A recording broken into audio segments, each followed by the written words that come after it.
Nearly 800,000 people will be without power in northern and central California until at least Thursday. KSBY News reporter Michael Torres is live and has more on what to do if the Central Coast ever ends up in that same situation. Michael? Richard and Karina, the power is still on in San Luis Obispo and Santa Barbara counties, but weather conditions can change that in an instant, possibly prompting a power shutoff. Now, I talked to residents to see if they're prepared for the worst and what officials say you should do in case the lights go out. A red flag warning, low humidity levels, and high winds can now help determine if a county is with or without power, as PG&E is on the lookout for those conditions during their power safety shutoffs.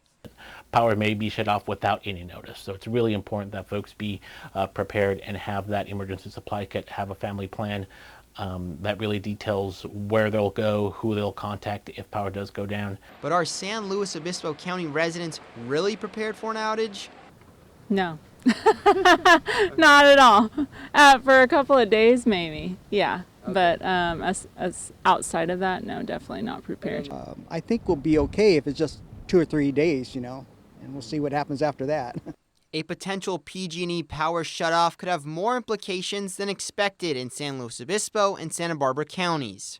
Daniel Berticelli with Santa Barbara County Fire says the department would receive more calls and may be relied upon for people whose medical devices need backup power.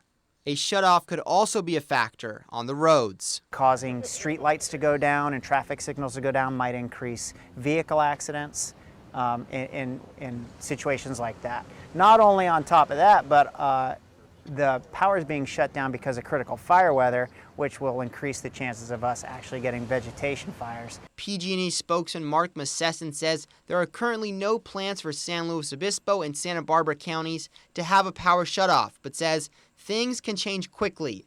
Massesson also says it's important for people to stay informed of any changes and be prepared just in case.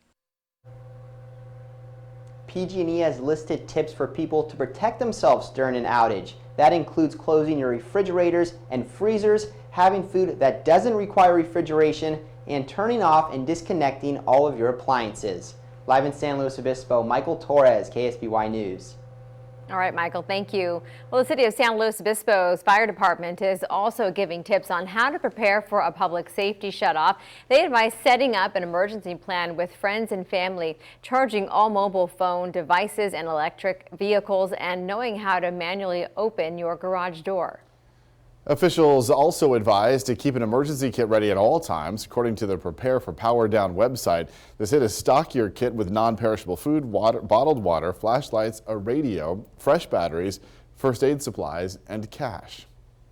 The website also lists several additional resources to keep connected to in the case of a power shutoff. You can find more information about these sites by heading to ksby.com. We sent out a push alert about the power shutoffs as soon as we heard about the announcement. You can receive these alerts simply by downloading the KSBY News app to your phone. It is a free download from the App Store.